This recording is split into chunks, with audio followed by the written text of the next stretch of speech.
tudo bem com vocês? Estou de volta, professor Emerson, para quê? Para nós trabalharmos literatura, lermos textos literários, divertirmos com as histórias, nos emocionarmos com alguns personagens e, por que não, claro, viajarmos sem sair do lugar. E para nós começarmos a falar da nossa história de hoje, eu já tenho uma pergunta para você.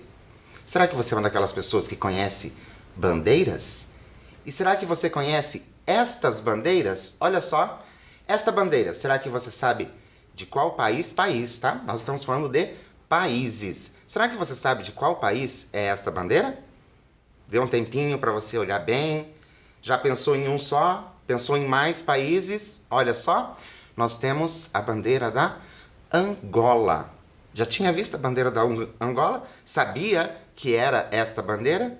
E esta outra bandeira? De qual lugar será que é esta bandeira? Será que você consegue reconhecer pelas cores, talvez? Será que você já viu? Olha só, é a bandeira de Portugal. Claro, bandeira lá de Portugal. E agora nós temos outra bandeira. É uma série de bandeiras que nós vamos ver. Olha só, esta bandeira te lembra alguma coisa? Conhece essa bandeira? Já viu essa bandeira em algum lugar? Nós estamos falando do Timor-Leste. Será que acabou as bandeiras? Não, nós temos mais. Olha só essa, bonita essa bandeira, né? Cores bem bonitas, um azul bem chamativo, mas de qual país será que nós estamos falando? Nós estamos falando do Cabo Verde. Já tinha visto a bandeira de Cabo Verde? Então tá aí, pra gente apreciar essa belíssima bandeira do Cabo Verde. E agora, mais uma bandeira. Uma um pouco mais colorida. Será que você conhece esta bandeira? Será que nesse momento que nós estamos vendo essas bandeiras, será que você já começou a fazer alguma ligação entre essas bandeiras? Essa que está aparecendo aí para vocês é do Moçambique, a bandeira de Moçambique. Bacana, não é? Bacana a gente conhecer essas outras bandeiras. Eu sei que tem muita gente que conhece bandeiras, muita gente que gosta, às vezes até mesmo de colecionar pequenas bandeiras desses países. Mas eu já tenho algo para nós pensarmos. Será que a nossa aula vai ser só de ver bandeira? Claro que não. Por isso, vamos pensar um pouquinho. O que estes países, esses das bandeiras que foram apresentadas, o que esses países têm em comum com o Brasil? Vou dar um tempinho para você pensar, relacionar aí quais coisas podem ter em comum com o Brasil e é claro que eu já volto para a gente continuar.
Então, conseguiu relacionar algumas coisas que pode ter em comum com o nosso país, com o nosso Brasil?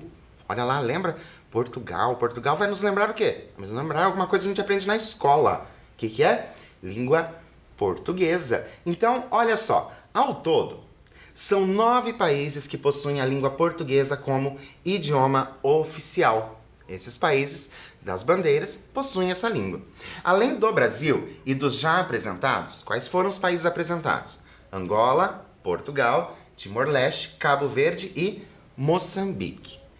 Quais poderiam ser os outros 3 países? Por que 3 países, professor? Porque além do Brasil, certo? Além do Brasil, nós temos esses países que foram apresentados. Depois, ao todo, nós temos 9 países. Mas até agora a gente só conheceu 6. Faltam aí 3 países. Quais poderiam ser esses outros 3 países? Será que você sabe? Será que você sabe pensar a esse respeito? Será que você já viu? Será que você pesquisou enquanto nós conversávamos sobre isso? Olha só, nós temos esta bandeira. De qual país é essa bandeira? Será que você sabe? Um país que também fala a língua portuguesa.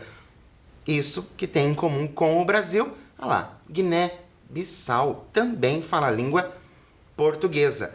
E outro país, qual será que é? Esta bandeira, te lembra? Conhece essa bandeira? É a bandeira de São Tomé e Príncipe.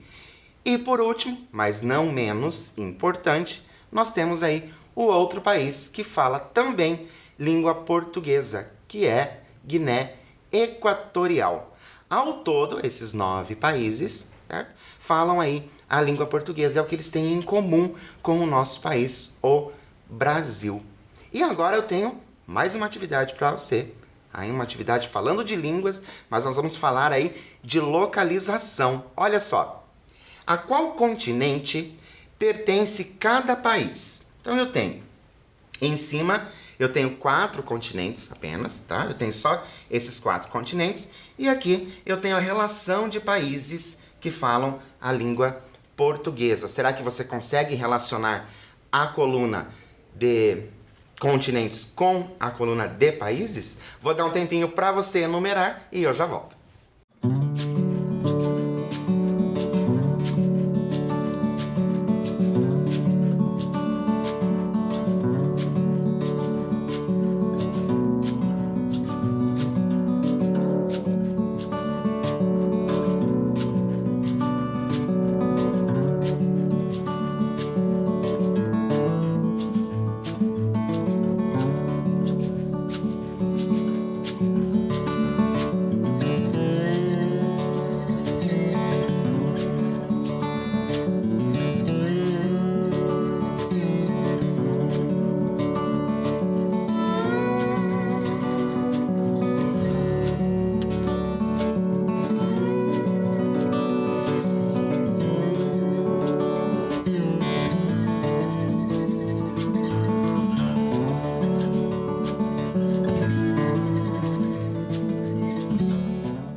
Então, será que você conseguiu relacionar aí esses continentes com os países? Precisou pesquisar ou você sabia exatamente de qual continente pertencia cada país? Vamos conferir como foi que ficou essa listagem de países? Olha só, nós temos África, Angola. Então, a Angola fica no continente africano. E onde será que fica o Brasil? O Brasil é fácil, né? O Brasil a gente já está bem acostumado. Claro que fica na América. E depois, Cabo Verde.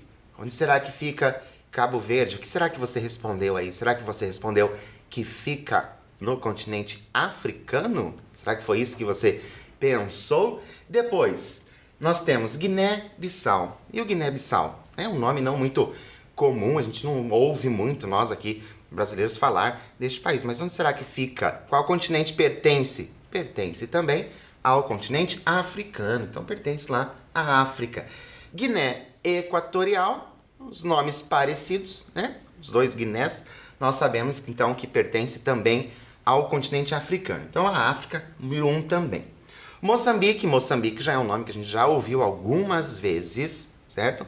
Que nós temos então na África também. Ô professor, todos são da África? Não, já apareceu o Brasil, mas nós temos mais 2 opções ali, né? Nós temos a Ásia e também a Europa. Vamos ver, Portugal, claro que Portugal fica no continente europeu, então Portugal, Europa. Depois, São Tomé e Príncipe. O professor falou que tinha mais 2 opções.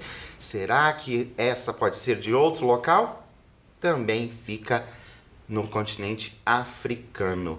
Por último, e volto a dizer, não menos importante, nós temos o Timor-Leste. E este fica onde? Este fica na Ásia. Fica no continente asiático. Olha só, já tinham parado para pensar nisso? Que lá no continente asiático, lá bem longe da gente, nós temos também países que falam língua portuguesa. Tinham pensado sobre isso? Sobre essas outras pessoas que também falam português bem longe de nós?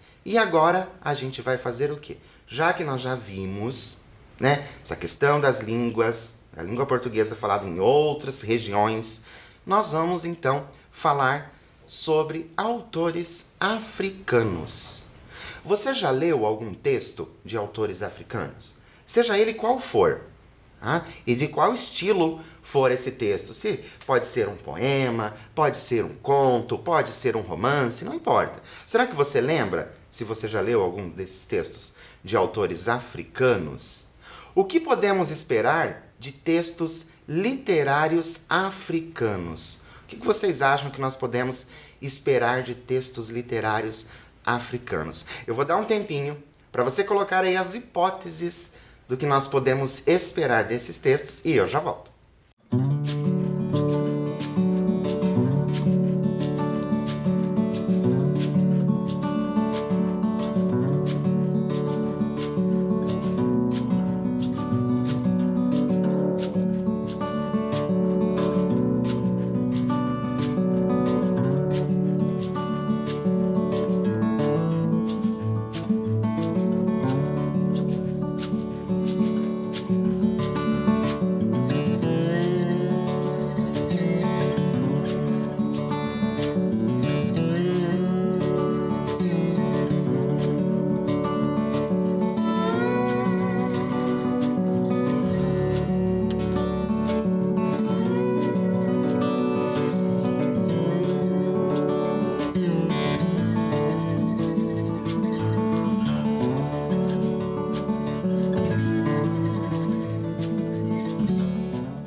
Então, como vocês me conhecem, vocês sabem que eu fico curioso para saber quais são as hipóteses que vocês levantam a respeito desses textos de outros lugares que não o Brasil. O que será que eles vão falar? Será que eles vão falar somente daquela região onde mora? Será que eles vão exaltar essa região onde mora? Será que os poemas, assim como os nossos poemas brasileiros, nós temos muitos poemas brasileiros que exaltam o Brasil. Será que também vai acontecer isso nesses países? Como será que são esses contos? Será que vão ser das lendas só daqueles países? Será que eles vão explorar outras coisas?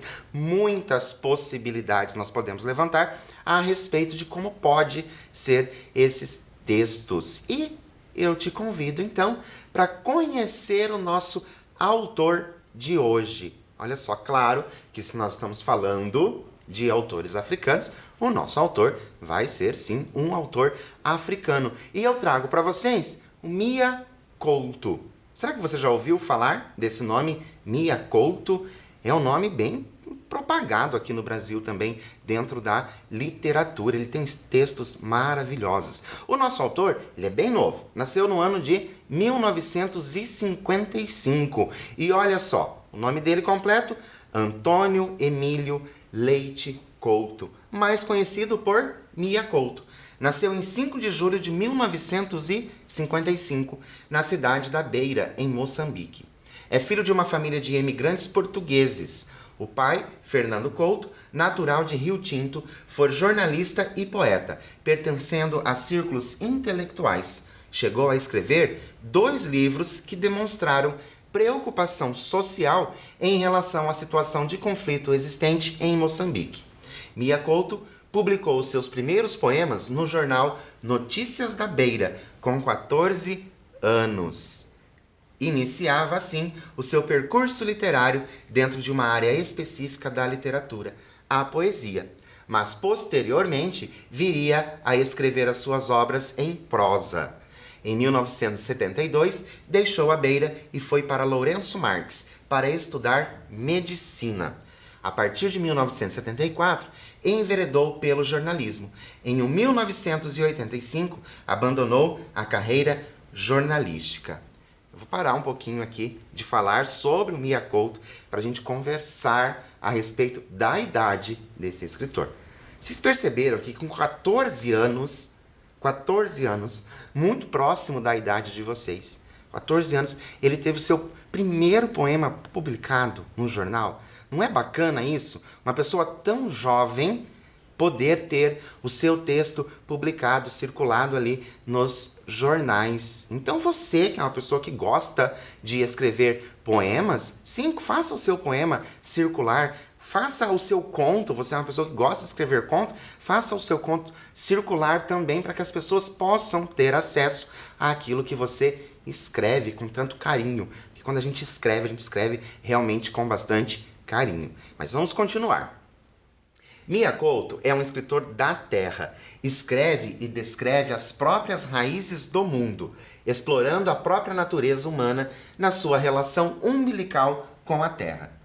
A sua linguagem, extremamente rica e muito fértil em neologismos, confere-lhe um atributo de singular percepção e interpretação da beleza interna das coisas. Olha só que bacana nessa leitura do Mia Couto, perceber a beleza das coisas. Mas eu te convido para a gente pensar em algo que estava escrito aqui nessa parte. Olha só, o que você entende pelo termo neologismo? Lembra? Mia Couto utiliza neologismo. Mas o que você entende por isso? Vou dar um tempinho para você pensar e eu já volto para a gente continuar.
Então, colocou aí no papel o que você entende por neologismo? Será que você teve que pesquisar sobre neologismo? Trouxe para vocês a seguinte coisa, olha só.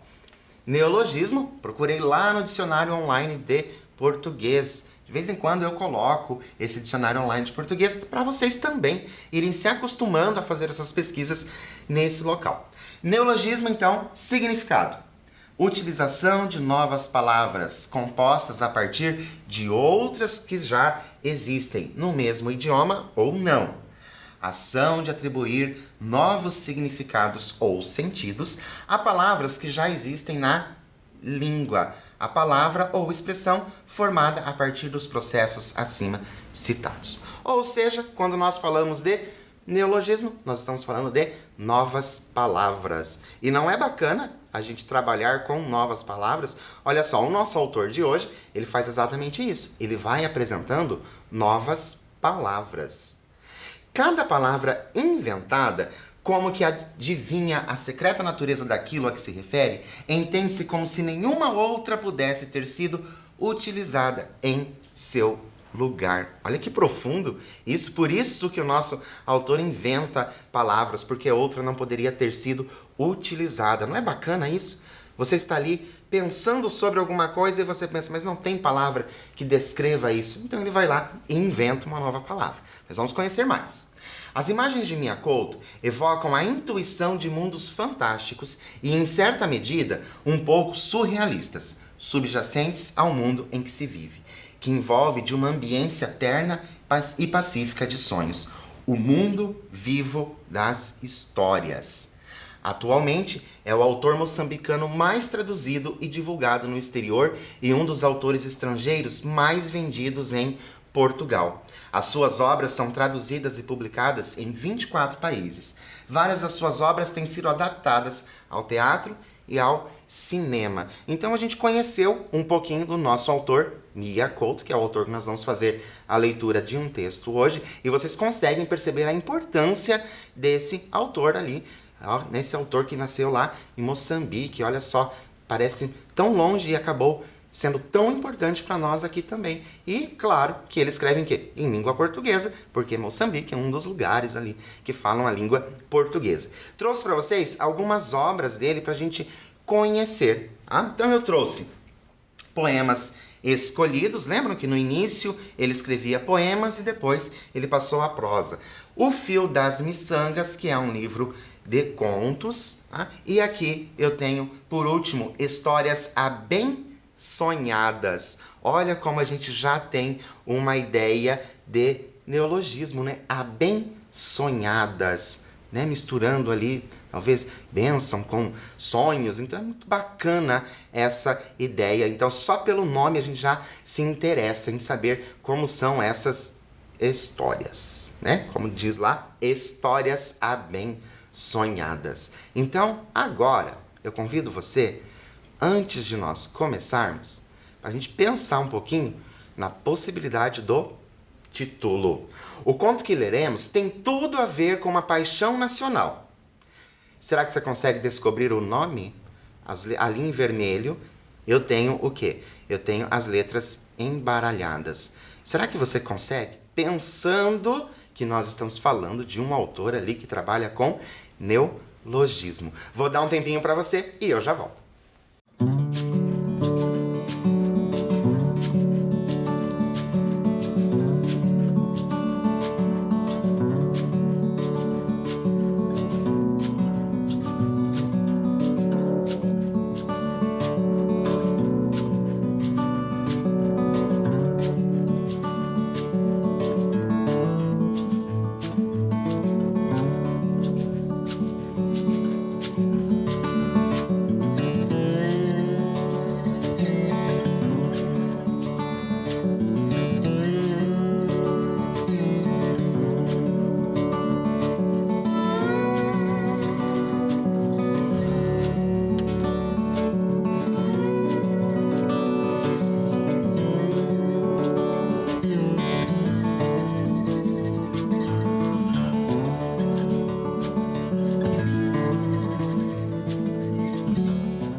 Então, conseguiram desembaralhar aí essas letras e formar um título de um conto? Será que você formou o título certo? Será que você pensou em outra palavra que você conseguiu formar aí com essas letras? Mas em todo caso, o conto que nós vamos ler, olha só, O Fintabolista. O Fintabolista. Lembram? Paixão nacional.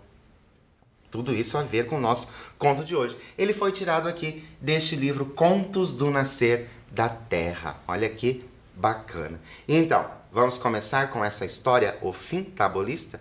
Convido vocês, então, para viver essa história comigo, para sonhar essa história comigo e, por que não, se divertir com essa história. Olha, lá no início do nosso conto, vou mostrar para vocês um pensamento que ele nos traz que já nos faz refletir a respeito de muita coisa. Então, convido você, me acompanhe na leitura do O Fintabolista de Mia Couto. Olha só. Ninguém pode imaginar a pequenez da minha cidadezinha. Lá, porém, há gente que me dá os bons dias. Sempre onde chego é um lugar, mas abrigo maior não encontrei senão nas paragens da memória, e lá que reside minha cidadezinha natal, que se acende devagarinhosa, como barco saindo de um lodoso escuro. Esse lugar se senta em minha meninice, como se o único território fosse o tempo. Esse outro tempo escorria em obediência a secretos mandos de preguiça. Os acontecimentos do mundo ali aportavam sempre tarde, bem depois de atravessarem distâncias tais que se desbotava a realidade que lhes tinha ditado origem. As notícias da Europa nos chegavam como tábuas de navios naufragados para além de extensas neblinas. Essas novidades desembarcavam úmidas em nossas mãos, moldáveis à nossa ideia. O tamanho e gravidade das acontecências éramos nós que ditávamos. Assim, destrocado mundo parecia um brinquedo. Engigantecidos ficamos, foi quando o nosso patrício Eusébio fintou o universo até penetrar nos relvados no campeonato mundial. Wembley e Maracanã passaram a estadiositos no bairro da nossa infância. O nosso pé sonhava em chuteiras e cada chuto disputava cabeçalhos de jornais. De noite, nos desenhávamos em figura dos livrinhos de cromos. Nesse tempo, a mais mundial das guerras era que opunha o meu bairro aos restantes bairros da beira. No centro desse conflito estava o campeonato de futebol em que assanhávamos soco e batota. Ali estava a nossa honra. Partíamos de casa como fazem os guerreiros ao despedirem-se das famílias. Não que a futebolada fosse a única disputa. Passamos por anterior batalha, o basquetebol. Mas na bola ao cesto nós não estávamos tão bem aquilatados. Aquilo era modalidade de gente rica.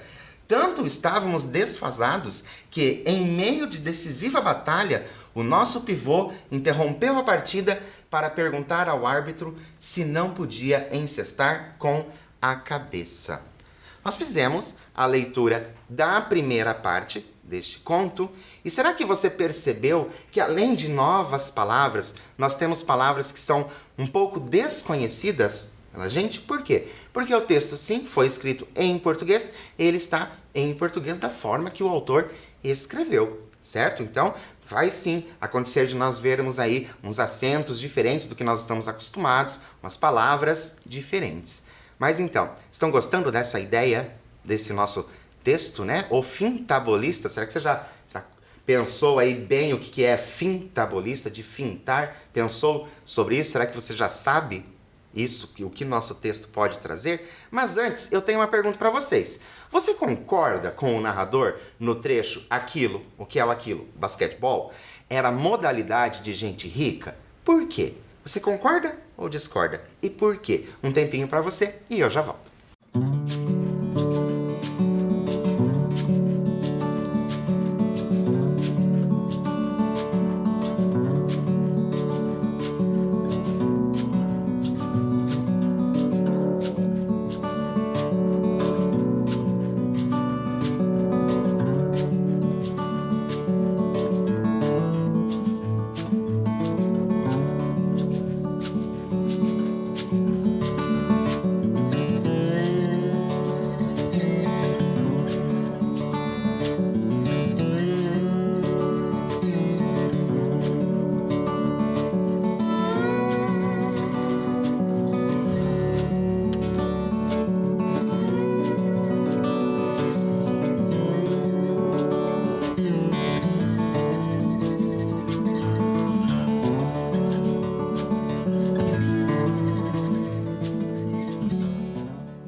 Então, será que você concorda com esse pensamento de que basquetebol é coisa de gente rica? Será que tem isso no esporte? Esporte de gente rica? Esporte de outras pessoas? Será que existe isso? Será que existe essa diferença? Mas enfim, você sabe que eu fico curioso para saber o que vocês pensam a esse respeito. Mas vamos continuar com a nossa história, porque tá bem interessante essa história aí de eles não se encaixarem no basquete. Será que eles vão para o futebol? Vamos acompanhar. Olha só. Faltavam-nos jogadores altos. O nosso mais alto era o Tony Candeeiro, que era cardíaco. Tinha pouca válvula para muito coração. A mais centimétrica corrida e já ele exibia um tom arroxeado, semelhando a flor do nenúfar. Pedíamos uma pausa para o Tony reganhar a visão e ele, passados segundos, interrompia a ofegação para gemer continuemos. E lá seguíamos, perdendo sempre. A única vez que ganhamos, nem demos por isso. O esforço tinha sido tal que nem deitamos tento no resultado. Estávamos deitando fresco sobre o Tony, quando os adversários nos vieram congratular. Nós retorquimos surpresos. Ganhamos? Desistidos da elitista modalidade, regressamos ao futebol, atividade mais a jeito da nossa condição. E foi então que me vi convertido num glorioso avançado de centro. Minha fama emergiu numa jogada confusa. Todas as jogadas para mim eram confusas, quando um poderoso remate disparou a bola na minha direção. Olha só que bacana, deixaram o basquete e voltaram para o futebol, que, segundo o nosso narrador, tem mais a ver ali com as condições. Eu acho que essas condições ali tem muito a ver com as habilidades deles. Mas vamos pensar um pouquinho? O que poderia ter acontecido que fez nosso personagem ganhar fama? Lembram que ele falou que ganhou fama? Mas o que poderia ter acontecido que fez ele ganhar fama? Vou dar um tempinho para você pensar nas possibilidades e eu já volto.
E então, o que será que aconteceu com esse nosso narrador, com esse nosso personagem? Vamos descobrir? Olha lá. Minha única reação foi proteger os óculos, fechando os olhos e desviando a cabeça da trajetória. Por instantes deixei de ver o estádio. Senti a bola raspar-me o penteado. Sonhei depois que esse impensado reflexo tinha feito anichar caprichosamente o esférico no fundo das redes adversárias. Com estas palavras, o meu feito se masculizou na história do meu bairro. No final do jogo, fui conduzido em ombros, me aplicaram a vitalícia braçadeira de capitão, com duvidoso mérito, ganhar o estatuto de comandar a minha equipa e a honra do meu bairro.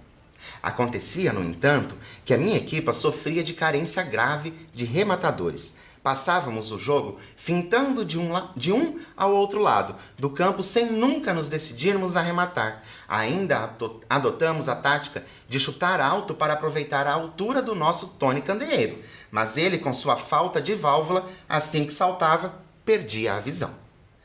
Falta-nos a concretização, dizia o senhor Herberto, nosso ilustre treinador. Um goês cinquentão que suspeitávamos nunca ter sequer assistido a uma partida de futebol. Queixava-se assim: vocês só fintam, não rematam. E suspirava: somos uma equipa de fintabolistas.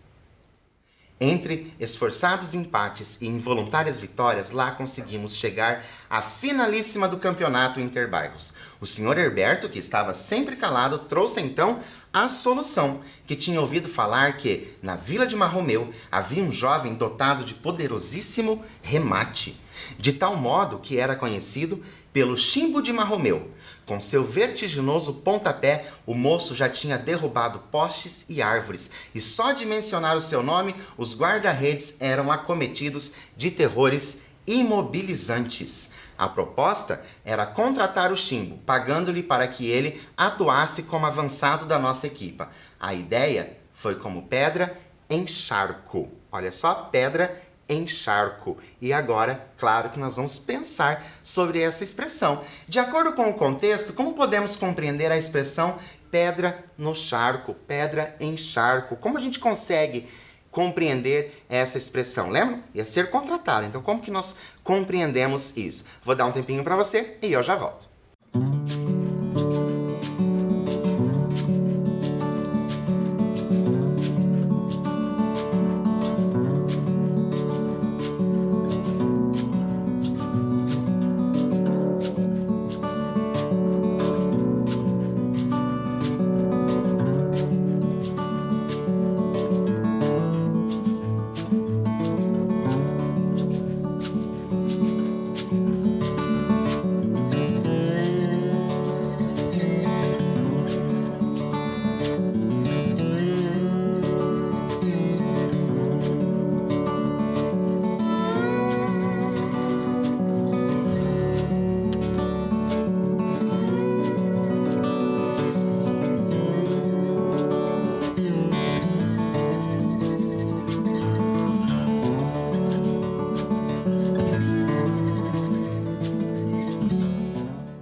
Então, será que você conseguiu pensar a esse respeito? Pelo contexto, nós podemos compreender ali que com a contratação dessa pessoa ali, especialista, né, em finalizar, né, em fazer os gols, nós podemos entender que a equipe ficou agitada. Mas vamos continuar a história, porque essa história está ficando cada vez mais interessante. Olha só. Enviou-se logo mensagem para o mercenário rematador. A resposta veio célere. Chego no próprio dia da grande final. Eis o meu preço, 150 escudos. Pago, claro, antes do encontro. Exultamos. O dinheiro era uma fortuna, mas nós cobriríamos a parada roubando afincadamente as carteiras dos nossos velhos. O otimismo era tal que deixamos de treinar. O treinador disse que a imobilidade era boa conselheira e os treinos só serviam para esfolar canela e gastar sapatilha. Na tarde da finalíssima, o estádio estava repleto. Até as miúdas lá estavam com seus risos e segredinhos. Já nos preparávamos para entrar em campo e nem sombra do famoso Chimbo. Marromeu era longe. Teria ele desconseguido apanhar a carreira? Mas eis que, no derradeiro instante, surge garboso e portentoso o nosso avançado, vindo diretamente das savanas de Marromeu. Vê-lo entrar em campo foi como um bálsamo para a nossa angústia. Ali estava ele, fardado, diferente da nossa equipe. Camisete azul claro, com estrelas prateadas que faiscavam ao fulgor do sol. Penteado até a risca, o nosso precioso reforço entrou em campo com aqueles saltinhos que só os grandes profissionais usam para aquecer o próprio corpo e o ânimo da multidão. O mais espantoso eram as pernas, cilindroides, tão grossas embaixo como em cima. O moço nem deu as confianças, sem sequer nos olhar, continuando a saltitar, cochichou-nos. E agora mais algo para nós pensarmos, vamos nos antecipar nessa história. O que o atleta poderia ter cochichado antes do jogo? Vou dar um tempinho para você relembrar a história e eu já volto.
Então, será que você lembrou aí o que aconteceu na nossa história que ele poderia ter cochichado? Vamos continuar e descobrir? Olha só, o dinheiro já tem?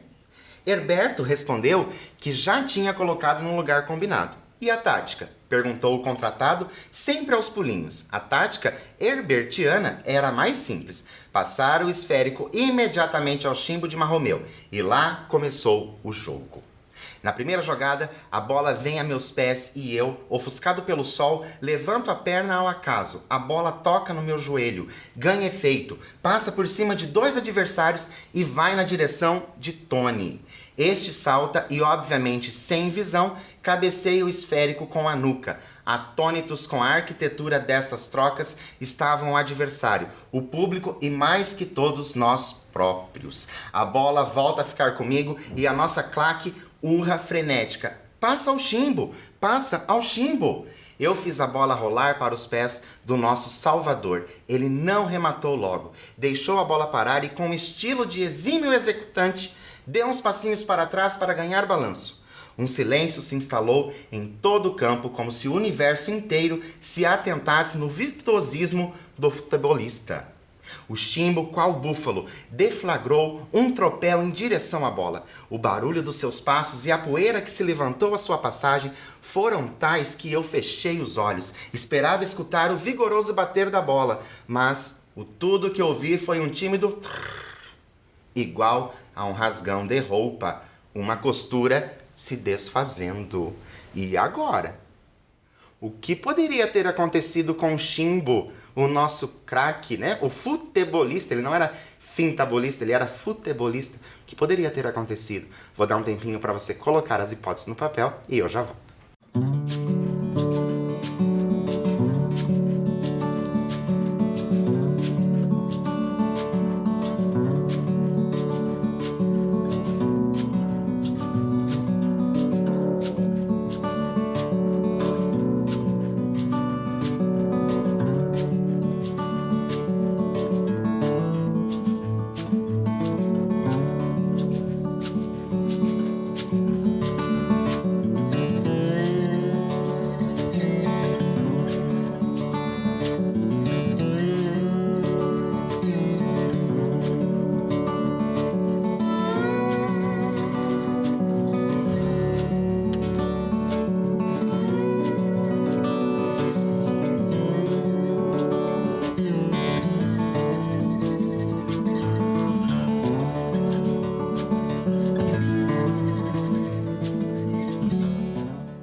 Então, o que que você colocou aí no papel o que poderia ter acontecido. Será que já aconteceu algo parecido com você? Vamos descobrir? Então, vamos continuar a leitura.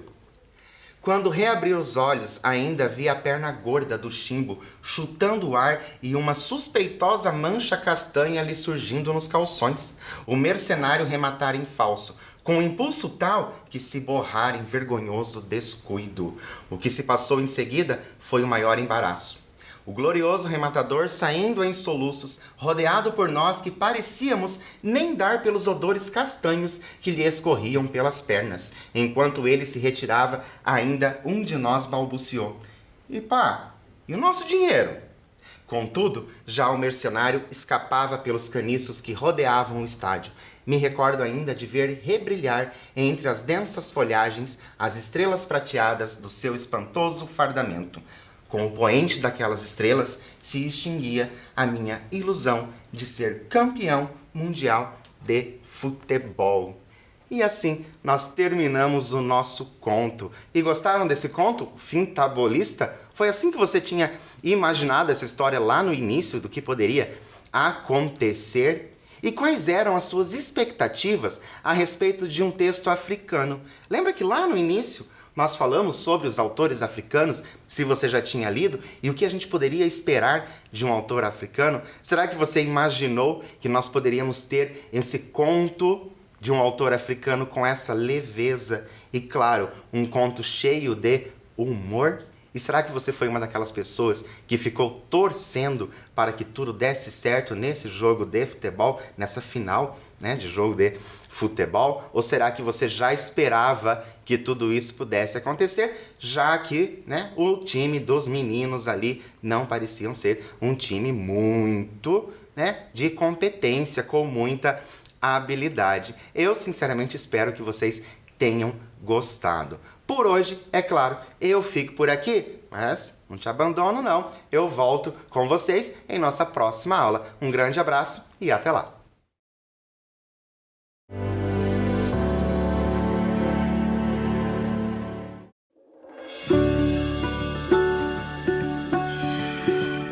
Gente, se preparem, porque hoje o conteúdo vai ser especial. Com vocês, jeito de demonstrar carinho na pandemia.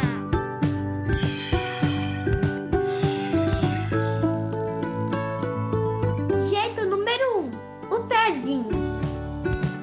Não é lá muito afetivo, mas já é um clássico. Jeito número 2, o autoabraço à distância. O segredo é abraçar você mesmo como se estivesse abraçando o outro. E imaginar que você está recebendo um abraço do outro no seu próximo abraço. Deu para entender? Jeito número 3, a dancinha sincronizada. Esse é só para quem gosta de uma diversão. Vocês combinam uma dancinha e bora se divertir com seus amigos. Jeito número 4, o jeito que você inventar. Vale qualquer coisa, vale tudo junto. Vale soltar a imaginação, só não vale tocar, tirar a máscara ou chegar perto. Por mais que você goste muito do seu amigo, é preciso manter o distanciamento. Ou seja, fique sempre a 4 passos bem grandões dele. Ficamos combinados? Então, até mais!